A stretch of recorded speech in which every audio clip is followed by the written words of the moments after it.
Sa mga hindi pa alam kung paano maglagay ng nakapin na subscription dito sa comment section every time na mag-post ka ng reel, live, or automatically added to your post. So para ma-encourage yung mga nanonood na mag-subscribe sa'yo, so ganito lang, sundan nyo lang ako at nang malaman nyo.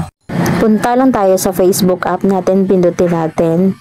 Tapos pindutin yung tatlong linya sa taas, scroll down, scroll up. Yan yung subscription, pindutin. Tapos dito yung nakita yung pin comment, automatically pindutin natin yan. And then dito na natin ilagay yung message natin, yung short message natin. So sa akin, if you like my videos like this, please subscribe. Then pagkatapos niyan, pindutin yung preview at ito na yung automatic na yung lalabas. Ito yung ginawa mong short caption, tapos meron din yung link, tapos back natin to, magpo-post tayo ng photos ta. For example lang to. Ayan, lagyan natin ng caption.